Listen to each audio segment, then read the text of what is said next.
कार्यक्रम आपने देखा कि जन स्वराज जितने हमारे संगठन के साथी हैं, और आप जानते हैं कि संगठन को नए सिरे से यहाँ पर गठन भी किया गया है, तो उन साथियों का अभिनंदन का एक कार्यक्रम था और ये आयोजन हमारे डॉक्टर अनिल पासवान जी ने रखा। तो ये कार्यक्रम जितने हमारे साथी नालंदा जिला के आए, तो सबके प्रति मैं बहुत आभार प्रकट करता हूँ।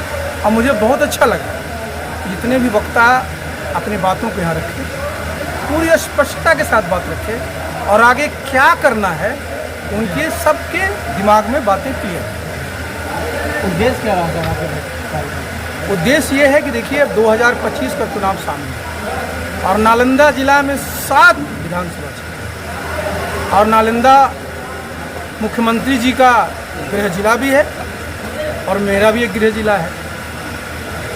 और आज जो स्थिति है आप देख रहे हैं पूरे प्रदेश में, तो हम लोगों का एक ये लक्ष्य है कि नालंदा जिला में जो 2025 में विधानसभा का चुनाव हो, इसमें नालंदा में 7 सीट पर जन स्वराज के उम्मीदवार हमारे विजयी हों। इसके लिए हमको सांगठनिक ढांचा को बूथ स्तर पर कैसे मजबूत करना है, इसी के लिए हमने आज ये प्रारंभिक बैठक रखी है। इसके बाद हम सभी विधानसभाओं में जो हमारे कार्यकर्ता हैं उनके साथ बैठेंगे, उनको प्रशिक्षण देंगे कि कैसे हमको अपने उम्मीदवारों को प्रत्येक बूथ पर जिताना है, क्या स्ट्रेटजी बनानी पड़ेगी, क्या क्या तरीके अपनाने पड़ेंगे, किस प्रकार से हम लोगों को बीच जाना पड़ेगा, उसके बारे में पूरी रणनीति बना कर चलेंगे। हम लोग का लक्ष्य है कि 2025 में बिहार में बदलाव तो होगा ही, और बदलाव जो है वो जन स्वराज के नेतृत्व। जदयू में कहीं पार्टी पे आप रहे हैं और अनुभवी रहे हैं, जन स्वराज में पार्टी में आप जानते हैं, तो किस तरीके से जन स्वराज को मजबूत करेगा? देखिए, मैं तो स्पष्टता के साथ एक बार में बहुत बार मेरा एकदम बहुत फोकस्ड है और मैं शुरू से फोकस्ड रहा हूँ। चाहे मैं पढ़ाई करता था तो फोकस्ड था, प्रशासन में था मैं फोकस्ड था। मेरा फोकस बहुत स्पष्ट है कि नालंदा जिला में, मैं तो पूरे बिहार की बात कर रहा हूँ, तो हम जहाँ जहाँ हमारे उम्मीदवार लड़ेंगे उनको जिताने का हमारा प्रयास होगा। उनको हमारे तरफ से जितनी तक की मदद होगी वो करेंगे।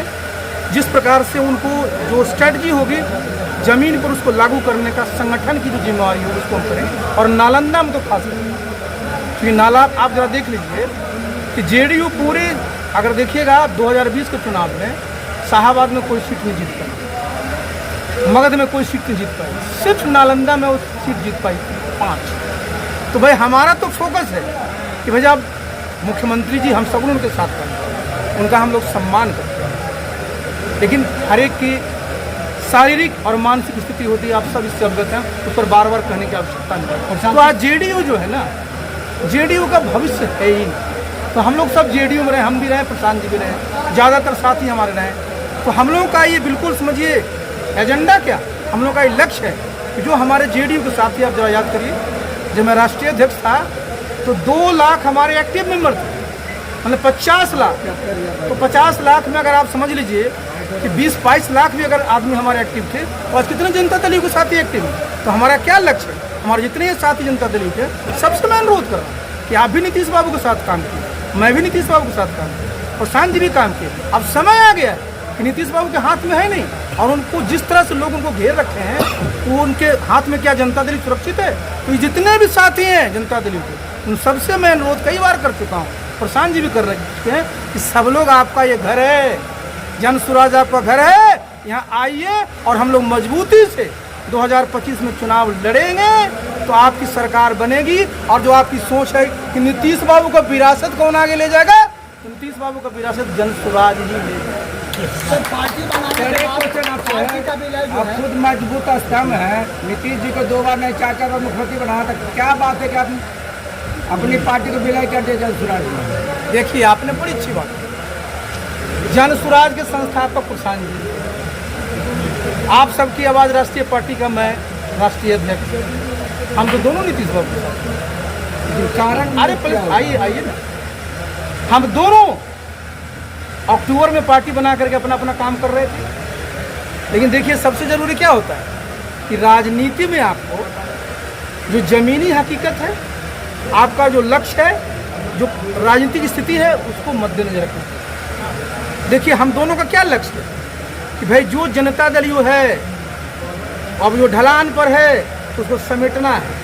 और हम दोनों जब एक जगह आ गए तो मैं तो बोला ना कि एक दो नहीं है 11 है। तो भाई आज आप देखिए उस पार्टी का राष्ट्रीय अध्यक्ष ना हूँ, तो भाई आज आप समझिए कि जो भी जनता दल के लोग हैं जिनको लग रहा हो कि हम तो आरजेडी में जा नहीं सकते, बीजेपी में जा नहीं सकते, और ये दोनों जब साथ आ गए वो लग रहा है ना कि प्रशांत जी भी आ गए, आरसीपी सिंह है, ये आरसीपी में प्रशांत जी बनाए, आरसीपी सिंह भी मर्ज कर दिए। तो मर्ज करने का फायदा देखिए, सुन लीजिए तो बहुत लोग ये अरे बहुत कम लोग सुनते हैं। देखिए अगर हम अलायंस में लड़ते क्या होता है, अलायंस में लड़ते तो सबसे पहले जो जनता दल बीजेपी में हुआ क्या हुआ, वोट ट्रांसफर नहीं। तब ना नीतीश बाबू लड़े 115 पर जीते 43, बीजेपी लड़ी 110 पर जीता 74। अगर अलायंस हम करते तो किसी कौन गारंटी लेता, ना प्रशांत जी ले पाते ना हम ले पाते कि वोट ट्रांसफर ही 100% होगा। नंबर 1। नंबर 2, चुनाव लड़ते 7 सीट पर नालंदा हम लोग चुनाव लड़ते, कुछ सीट पर हमारे उम्मीदवार रहते, कुछ पर प्रशांत जी के रहते। खर्चा क्या होता, एक दल का खर्चा होता, एक गठबंधन का खर्चा होता, डबल खर्चा होता। एक बूथ पर हमको 2 दलों के हमारे जितने कार्यकर्ता हैं उनके लिए हमको मैनेज करना पड़ता।